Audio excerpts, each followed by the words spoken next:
ஆண்டவருடைய சமூகத்தை நோக்கி பார்த்த பொழுது இதயத்தில் வைத்த ஒரு வார்த்தை ஏசாயா தீர்க்க தரிசன புத்தகம் 49வது அதிகாரம். ஏசாயா 49வது அதிகாரம் 14வது வசனத்தில் இருந்து ஒருவர் வாசிக்கலாம். சீயோனோ கர்த்தர் என்னை கைவிட்டார், ஆண்டவர் என்னை மறந்தார் என்று சொல்லுகிறாள். ஸ்திரீயானவள் தன் கற்பத்தின் பிள்ளைக்கு இறங்காமல் தன் பாலகனை மறப்பாளோ? அவர்கள் மறந்தாலும் நான் உன்னை மறப்பது இல்லை. அல்லேலூயா. இன்னைக்கு இந்த மாதத்துல இந்த முதல் நாளில ஆண்டவர் நம்மோடு பேசுகிற ஒரு வார்த்தை, அவர்கள் மறந்தாலும் நான் உன்னை மறப்பதில்லை. இந்த உலகத்துல பல மனிதர்கள் பலவிதமான சூழ்நிலைகளை கடந்து வருகிறதுனால மனிதர்கள் நிச்சயமாய் நம்மை மறந்து விடுவார்கள்.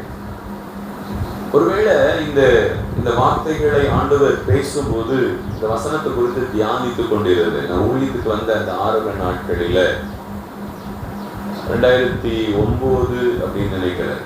அப்போ ஒரு வாக்குத்தத்த ஆண்டவர் கொடுத்தார் அந்த வருஷத்துக்காக. மரண இருளின் பள்ளத்தாக்கிலே நடந்தாலும் பொல்லாப்புக்கு பயப்படேன், தேவரீர் என்னோடு இருக்கிறீர். அந்த வசனம் தான் முதல்ல ஆண்டவர் கொடுத்தார். ஒரு சகோதரத்துல பேசிட்டு இருந்தேன். அப்போ இந்த வருஷத்துடைய வாக்குத்தத்தம் இதுதான் அப்படின்னு சொன்னேன். உடனே அவர் சொன்னார், அப்படின்னா ஏதோ மரண இருள் உங்களுக்கு வரப்போகுது போல, பயங்கரமான ஒரு சூழ்நிலை வரப்போகுது போல, அதனாலதான் ஆண்டவர் இந்த வசனம் கொடுக்கிறார் அப்படின்னு சொன்னார். ஆனா அந்த வருஷத்துல அப்படி ஒண்ணும் நடந்த மாதிரி தெரியல. கர்த்தர் கூட இருக்கிறதை உறுதிப்படுத்தினார். அல்லேலூயா. அந்த வசனம் அப்போ அன்னைக்கு சொன்ன வார்த்தை நேற்று எனக்கு ஞாபகத்துக்கு வந்தது. அவர்கள் மறந்தாலும் நான் உன்னை மறப்பதில்லை அப்படின்னு சொல்லி ஆண்டவர் பேசுறாருன்னா, அப்போ நிறைய மறந்துடுவாங்களோ அப்படிங்கிற மாதிரியான ஒரு சிந்தனை அப்படியே உள்ள வந்துட்டு போச்சு. உடனே ஆண்டவர் சொன்னார், இல்ல, மறக்கப்படுகிறதல்ல, நான் உன்னை மறப்பதில்லை அப்படிங்கிறத நீ சொல்லணும் அப்படின்னு பேசினார். அல்லேலூயா. ஆண்டவர் உன்மேல் நினைவாய் இருக்கிறார். சீயோனோ கர்த்தர் என்னை மறந்தார் என்று சொல்லுகிறாள். நம்ம பல நேரங்களில கர்த்தர் என்னை மறந்து போனார் என்று சொல்லி நாம நினைத்து கொண்டிருக்கிறோம். ஆண்டவர் என்ன மறந்துட்டார், அவர் என்னுடைய ஜெபத்தை கேட்கல, அவர் என் கூட இல்லை, அவர் எனக்கு இந்த காரியத்துல உதவி செய்யல. கிதியோன் சொல்றான், கிதியோன் ஆண்டவர் அவனை பார்த்து சொல்லும் பொழுது, நான் பராக்கிரமசாலியே, கர்த்தர் உன்னோடு கூட இருக்கிறார் அப்படின்னு முதல்ல கிதியோனை கர்த்தர் சந்திக்கும் போது அந்த வார்த்தையை சொல்லுகிறார். அப்படி சொல்லும் போது உடனே கிதியோன் கேட்கிறான், எல்லாம் சரிதான், கர்த்தர் எங்க கூட இருந்தா ஏன் இதெல்லாம் நடக்குது? ஏன் இப்படி மீதியானியர்கள் வந்து எங்களுடைய காரியங்களை எல்லாம் கொள்ளையடிச்சுட்டு போறாங்க அப்படின்னு சொல்லி ஆண்டவர்கிட்ட அவன் ரிப்ளை பண்ணுகிறான்.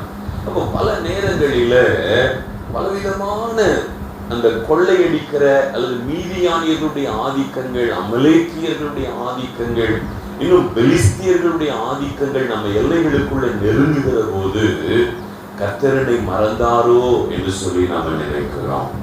இந்த இஸ்ரவேல் ஜனங்கள் பாபிலோன்ல அடிமைப்பட்டு கிடக்கிற அந்த நேரத்துல இவர்கள் நினைத்துக்கிட்டு இருக்கிறாங்க, கர்த்தரை மறந்தாரோ, எங்களை கைவிட்டு விட்டாரோ என்று சொல்லி அவர்கள் புலம்பிக் கொண்டு இருக்கிறார்கள்.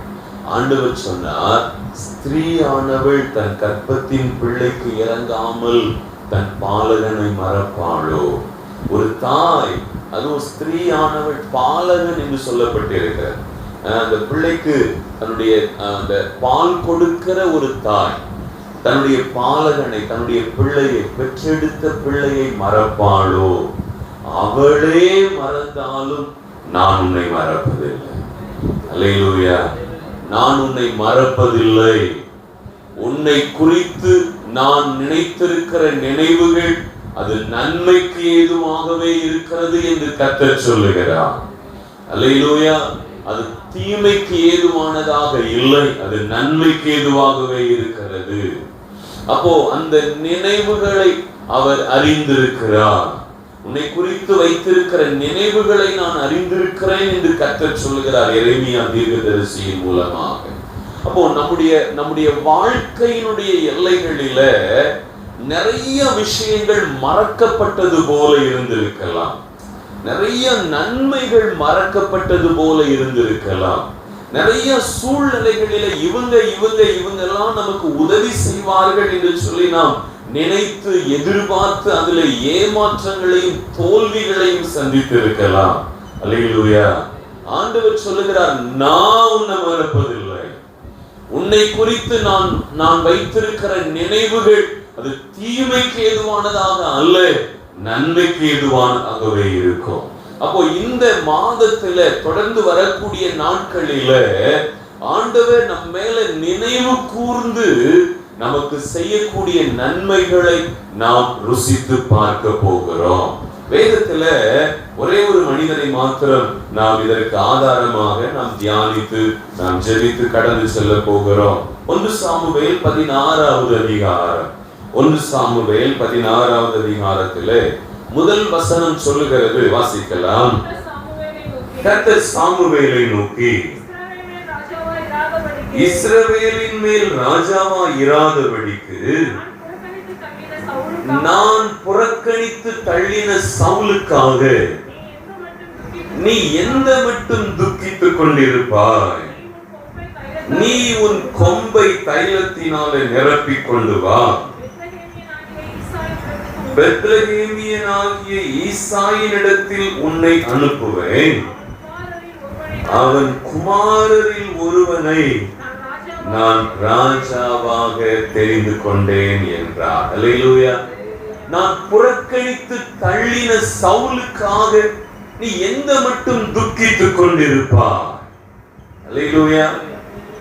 இந்த சவுலை குறித்து நாம் அறிந்திருக்கிறோம். சவுல் தேவனால் தெரிந்து கொள்ளப்பட்ட இஸ்ரவேலினுடைய முதல் ராஜா. ஆமென். அல்லேலூயா. முதல் ராஜா. ஆண்டவர் அந்த சவுலை தெரிந்து கொள்ளும் போது சாமுவேல் எல்லா ஜனங்களுக்கு முன்னாலே கொண்டு வந்து நிறுத்தி, தேவன் தெரிந்து கொண்டவனை பாருங்கள் என்று சொல்லி முன்னால கொண்டு வந்து நிறுத்துகிறான். சமஸ்த இஸ்ரவேலிலும் இவனை போல ஒருவன் இல்லை. சோ அந்த தெரிந்து கொள்ளப்பட்ட அந்த நாளில எல்லா ஜனங்களுக்கு முன்னால சவுல் அவ்வளவு ஒரு உயரமானவனாக ஆசீர்வாதமானவனாக காணப்பட்டான்.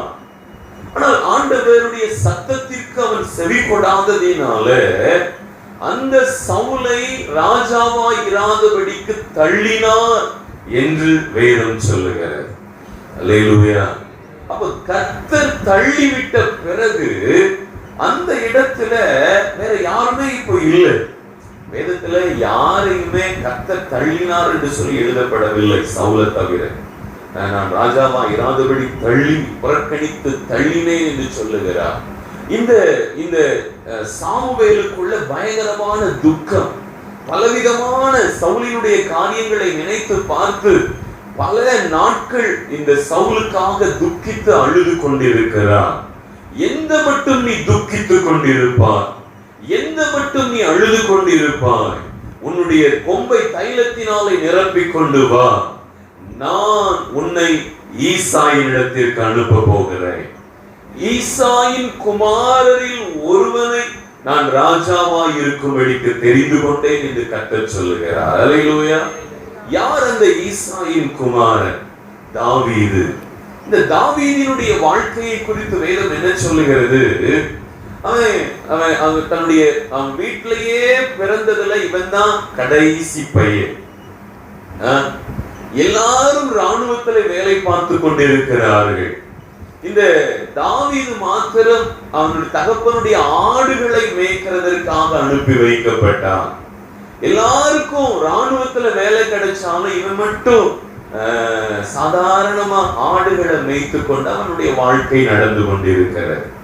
அப்படி ஆடு மேய்ச்சிட்டு இருக்கும் போது அவனுடைய கேரக்டர் என்ன அப்படின்னு சொன்னா, ஆடுகளை எல்லாம் மேய விட்டுட்டு கையில அந்த கிண்ணறத்தை எடுத்துக்கொண்டு கர்த்தரை துதித்து பாடிக்கொண்டே இருப்பான். அல்லேலூயா.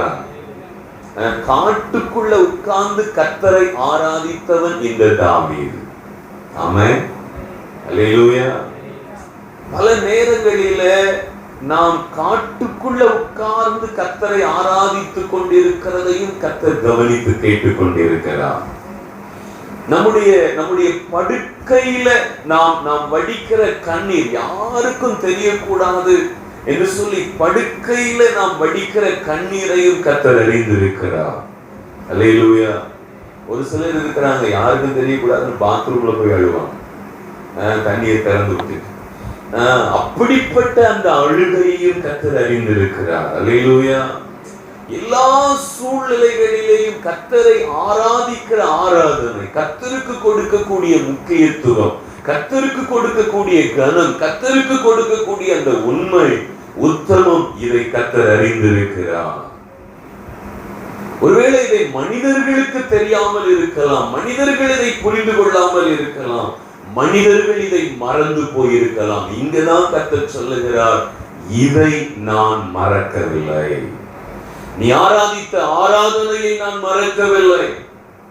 உன்னுடைய உண்மை, உன்னுடைய பரிசுத்தம், உன்னுடைய நீதி, ஆமென், என்னுடைய சமூகத்தில் ஏறெடுத்த விண்ணப்பம், நீ வடித்த கண்ணீர், யாருக்கும் தெரியாது என்று சொல்லி நினைத்து உன்னுடைய இருதயத்தை உடைத்து ஊற்றின காரியங்கள் எல்லாவற்றையும் நான் அறிந்திருக்கிறேன். நீ நினைக்கிறாய் நானோ மறந்து போனேன் என்று சொல்லி. இல்லை, ஸ்திரீயானவள் தன் கற்பத்தின் பிள்ளைக்கு இறங்காமல் தன் பாலகனை மறப்பாளோ? அவர்கள் மறந்தாலும் நான் உன்னை மறப்பதில்லை. அல்லேலூயா. அப்போ இந்த காரியங்கள் எல்லாம் அவருடைய சமூகத்தில் நினைவுபடுத்தப்படுதலாய் இருக்கிறது. இந்த தாவீது கர்த்தரை ஆராதிக்கிறத இவன் சரியா பிடித்து கொண்டான். ஏன்னா அவர் துதிகளின் மத்தியில வாசம் பண்ணுகிறவர். அவரை துதிச்சாச்சுன்னா போதும், அவரை புகழ்ந்து பாடியாச்சுன்னா போதும், அவரை விட்டுற முடியாது. அவர் அந்த இடத்துல கடந்து வந்துடுவார். அப்போ இப்படிப்பட்ட நேரத்துல ஈசாயின் குமாரில் ஒருவனை நான் தெரிந்து கொண்டேன், நீ போ அப்படின்னு சொல்லி அனுப்பி வைக்கிறார். நேர சாமுவேல் தைலத்தை, அந்த கொம்பை தைலத்தினால நிரப்பி கொண்டு நேர ஈசாயினுடைய வீட்டிற்கு வருகிறார். வரும்போது ஆண்டவர் சொல்லுகிற அந்த சாமுவேல் கேட்கிற வார்த்தையை பாருங்க, 5வது வசனத்துல இருந்து வாசிக்கலாம். ஆமா, ஆண்டவரே, சாமுவேல் ஒரு வீட்டுக்கு வந்தாச்சுன்னா சாதாரணமா வர மாட்டார். ஏதோ ஒரு கர்த்தருடைய செய்தி இருக்கும், அப்பதான் அந்த சாமுவேல் உள்ள வருவார். அப்போ என்னடா இப்போ வந்திருக்கிறாரே சாமுவேல், திடீர்னு நம்ம வீட்டுக்கு வந்திருக்கிறாரே, என்ன விஷயம் தெரியலையேன்னு பயந்து ஈசாய் கேட்கிறான். ஐயா, நீ வந்திருக்கிற காரியம் சமாதானம் தானா அப்படின்னு கேட்கும்போது, சமாதானம் தான், கர்த்தருக்கு பலியிட வந்திருக்கிறேன், நீங்கள் உங்களை பரிசுத்தம் பண்ணி கொண்டு என்னுடனே கூட பலி விருந்துக்கு வாருங்கள் என்றான். மேலும் ஈசாயையும் அவன் குமாரரையும் பரிசுத்தம் பண்ணி அவர்களை பலி விருந்துக்கு அழைத்தான். அவர்கள் வந்தபோது அடுத்த வசனத்தை வாசிக்கலாம். அவன் எலியாவை பார்த்தவுடனே, கர்த்தரால் அபிஷேகம், எலியாப் தான் மூத்த மகன், எல்லா பிள்ளைகளையும் கொண்டு வர சொல்லி ஈசாய்க்கு சாமுவேல் கட்டளையிட்டான். எல்லா பிள்ளைகளும் வரிசையா வந்து நிற்கிறார். இப்போ எலியாவை பார்த்த உடனே ஆண்டவருடைய சமூகத்துல இவன் சாமுவேல் கேட்கிறான், கர்த்தரால் அபிஷேகம் பண்ணப்படுபவன் இவன் தானாக்கும் என்றான். கர்த்தர் சாமுவேலை நோக்கி, நீ இவனுடைய முகத்தையும் இவனுடைய சரீர வளர்ச்சியையும் பார்க்க வேண்டாம், நான் இவனை புறக்கணித்தேன். மனுஷன் பார்க்கிறபடி நான் பாரேன், மனுஷன் முகத்தை பார்ப்பான், கர்த்தராகிய நானோ இருதயத்தை பார்க்கிறேன். அல்லேலூயா. இருதயத்தை பார்க்கிறவர், இருதயத்திலிருந்து புறப்படுகிற வார்த்தைகளை அவர் கவனித்து கேட்கிறவர்.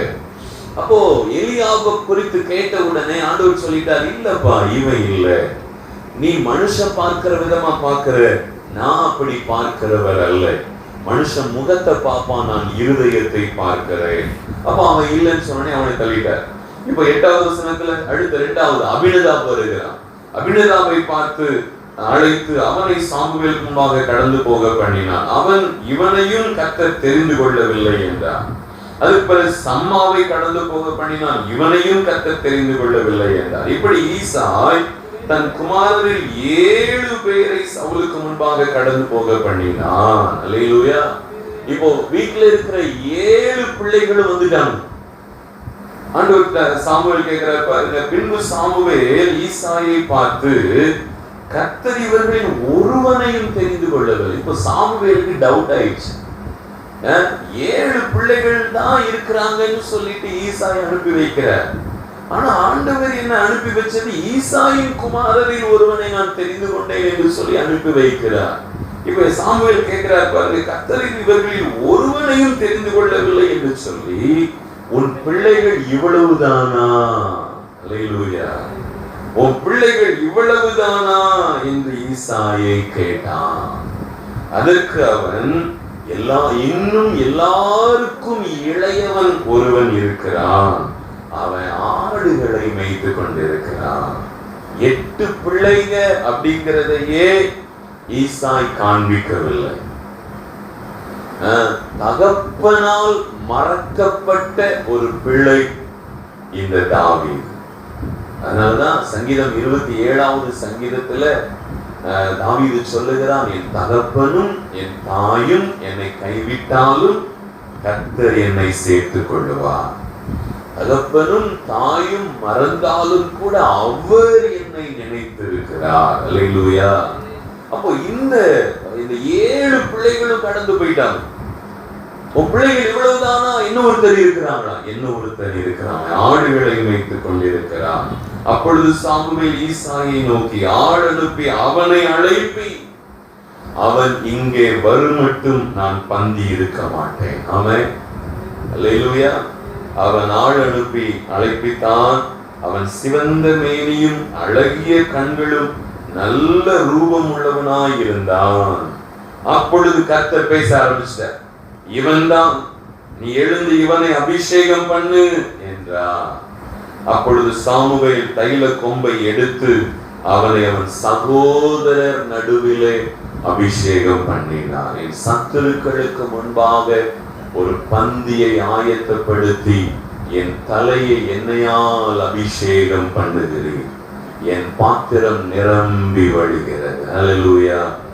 அவன் இவ்வளவுதான் என் பிள்ளைங்க, இன்னொருத்த இல்ல அப்படின்னு சொல்லி மனிதர்களால் மறக்கடிக்கப்பட்டவன் இந்த தாவீது. அப்படிப்பட்ட நேரத்துல மனிதர்கள் மறந்தாலும் கர்த்தர் மறக்காதபடி காட்டுக்குள்ள இருந்த தாவீதின் மேல தம்முடைய பிரசன்னத்தை அனுப்பி அவனை அழைத்து கொண்டு வர சொல்லி அவனை கர்த்தர் அபிஷேகித்தார். நீ காட்டுக்குள்ள இருக்க வேண்டியவன் இல்லை, நீ அரியணத்துல சிங்காசனத்துல இருக்க வேண்டியவன், நீ ஆசீர்வதிக்கப்பட வேண்டியவன். உன்னுடைய வாழ்க்கையில நான் வைத்திருக்கக்கூடிய காரியங்கள் மிக பெரிது என்று சொல்லி அதை விளங்க பண்ணி அவனை ஆசீர்வதித்து அவனை கனப்படுத்தினதை நாம் வேதத்துல வாசிக்க முடியும். இவன் மேல பரிசுத்த ஆவியானவர் தங்கி இருந்தார். அந்த சவுலை விட்டு ஆவியானவர் எடுபட்டு போனார். இப்போ தாவீதை கர்த்தர் ராஜாவாய் நடத்த துவங்கினார். ஒருவேளை இந்த வார்த்தைகளை கேட்டுக்கொண்டிருக்கிற நம்முடைய வாழ்க்கையில பலவிதமான சூழ்நிலைகளில மனிதர்கள் கூட நம்மை மறந்திருக்கலாம். அல்லேலூயா. நமக்கென்று கிடைக்க வேண்டிய பொசிஷன், நமக்கென்று கிடைக்க வேண்டிய மேன்மை, நமக்கென்று கிடைக்க வேண்டிய ஆசீர்வாதம் யாரோ ஒருவர் பறித்து கொண்டு போய்விட்டார்களே என்று சொல்லி நமக்குள்ளே ஒரு விதமான வலி வேதனைகள் இருந்திருக்கலாம். ஆண்டவர் இவ்வளவு வாக்குத்தத்தம் கொடுத்திருக்கிறார், இவ்வளவு காரியங்களை வெளிப்படுத்தி இருக்கிறார். பட் இந்த காரியங்கள் ஏன் அதெல்லாம் மறக்கப்பட்டது போல இருக்கிறது என்று சொல்லி நினைக்கலாம். ஆண்டவர் சொல்லுகிறார், அவர்கள் மறந்தாலும் நான் கொடுத்த வாக்குத்தத்தத்தை நான் மறப்பதில்லை. உன்னை என்னுடைய உள்ளங்கைகளில வரைந்து வைத்திருக்கிறேன். உன் மதில்கள் எப்பொழுதும் எனக்கு முன்பாக இருக்கிறது. அவர்கள் மறந்தாலும் நான் உன்னை மறப்பதில்லை. அல்லேலூயா.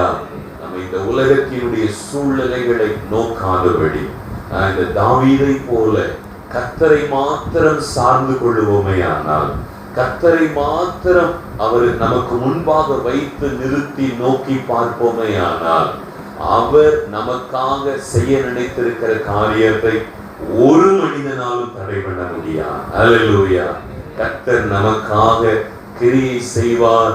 அவர் உங்களுடைய வாழ்க்கையில இந்த மாதத்துல என்னென்ன நன்மைகளை சுதந்திரிக்கணும் என்று சொல்லி திட்டம் பண்ணி வைத்திருக்கிறாரோ அவைகளை சுதந்திரித்துக் கொள்ள பண்ணுவார்.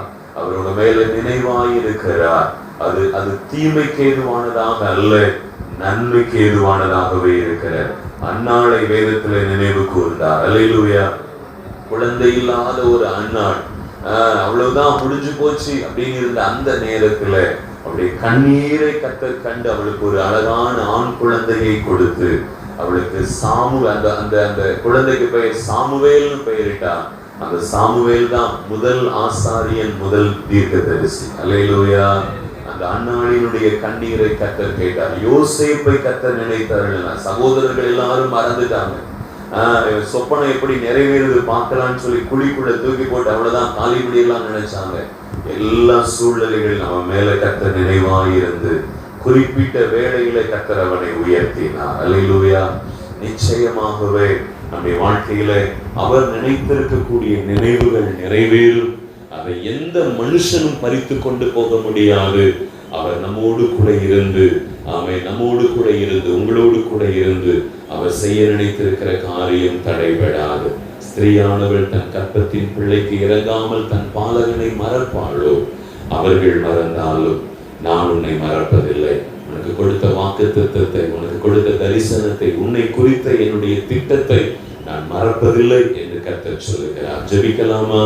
ஆண்டவருடைய சமூகத்தை நோக்கி பார்க்கலாம். கிருபை நிறைந்த எங்கள் அன்பின் பரலோக பிதாவே, நாங்கள் உம்மை ஸ்தோத்திரிக்கிறோம். எல்லாரும் இதயத்தின் ஆழத்தில் இருந்து ஆண்டவரே, நீர் என் மேல் நினைவாயிருக்கிறீர், உமக்கு ஸ்தோத்திரம்னு சொல்லி ஆண்டவருக்கு நன்றி சொல்லுங்க.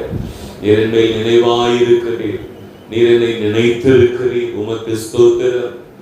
ஆண்டவரே, ஸ்திரீயானவள் கர்ப்பத்தின் பிள்ளைக்கு இறங்காமல் தன் பாலகனை மறப்பாளோ? அவர்கள் மறந்தாலும் நான் உன்னை மறப்பதில்லை என்று சொன்னீரே. என் மேல நினைவாயிருக்கிறீர், உமக்கு ஸ்தோத்திரம். நீங்க என்ன மறந்துட்டீங்களோன்னு நான் நினைத்துக் கொண்டு இருக்கிறேன். இல்லை, என் மேல நினைவாயிருக்கிறீர், உமக்கு ஸ்தோத்திரம். ஒவ்வொருவருடைய வாழ்க்கையிலையும் கர்த்தர் செய்ய நினைத்திருக்கிற காரியம் தடைபடாது. வைத்திருக்கிற மேன்மைகள் ஒருபோதும் ஒருவராலும் பறித்து கொண்டு போக முடியாது. சத்துருக்களுக்கு முன்பாக பந்தியை ஆயத்தப்படுத்தி எண்ணெயால் நம்முடைய தலையை அபிஷேகம் பண்ணுகிறவர் கர்த்தர். ஆமென். எல்லா சூழ்நிலைகளையும் நம்ம வேலை செய்கிற இடத்துல, நம்முடைய குடும்பத்துல, நம்முடைய எல்லா கடந்து செல்லுகிற பாதைகளில் எல்லாம் புறக்கணிக்கப்பட்ட இடத்துல இருக்கிறது போல இருக்கலாம். அந்த இடத்துல கர்த்தர் நம்முடைய தலையை நிமிர பண்ணுவார். அவன் கூட இருக்கிறதை மற்றவர்கள் காண்பார்கள் என்று சொல்லி நம்மை உயர்த்தி கனப்படுத்துவார். எஸ் லார்ட், உமக்கு ஸ்தோத்திரம். நம்முடைய பிள்ளைகள் ஒருபோதும் புறக்கணிக்கப்பட்ட இடத்துல இருக்கக்கூடாது. ஆண்டவரே, நீர் கனப்படுத்தும், நீர் மேன்மைப்படுத்தும். ஆண்டவரே, எல்லா சூழ்நிலைகளிலேயும் மனிதர்களை மறந்து ஆண்டவரே, ஆடு மேய்க்கத்தான் இவன் லாய்க்கு இவன் லாய்க்குன்னு சொல்லி தூக்கி எறிந்திருந்தாலும் காட்டுக்குள்ளே இருக்கிற மனிதனையும் நீர் நினைத்தருளி அரியணையில உட்கார வைத்து அழகு பார்த்த தகப்பன் அல்லவா? உடைய பிள்ளைகளை அப்படியே கர்த்தர் ஆசீர்வதியும். தொடர்ந்து இந்த மாதம் முழுவதையும் கர்த்தர் தம்முடைய நன்மையினாலே நிரப்பும். ஆண்டவரே, ஒவ்வொருவருடைய வாழ்க்கையும் உமக்குள்ளே கட்டப்பட்டு உம்மால் ஆசீர்வதிக்கப்படட்டும். ஒவ்வொரு கையின் பிரயாசங்களை கர்த்தர் ஆசீர்வதியும், பெருக பண்ணும், தேவைகளை சந்தியும், குறைவுகளை நிறைவாக்கும். ஆண்டவரே, ஒவ்வொருடைய பிரயாணங்கள் போக்குவரத்தில் உங்க பாதுகாப்பு இருக்கட்டும். விசேஷமாய் ஆண்டவரே, இந்த வெயில் உஷ்ணத்தின் நாட்களில் எந்த பலவீனங்களும் சரீரத்தை அணுகாதபடிக்கும் இரத்த கோட்டைக்குள்ள மூடி மறைத்து காத்துக்கொள்ள நீர் அப்படி செய்கிற தயவுக்காக உமக்கு ஸ்தோத்திரம். இயேசுவின் இன்ப நாமத்தில் ஜெபிக்கிறோம் எங்கள் நல்ல பிதாவே. ஆமென்.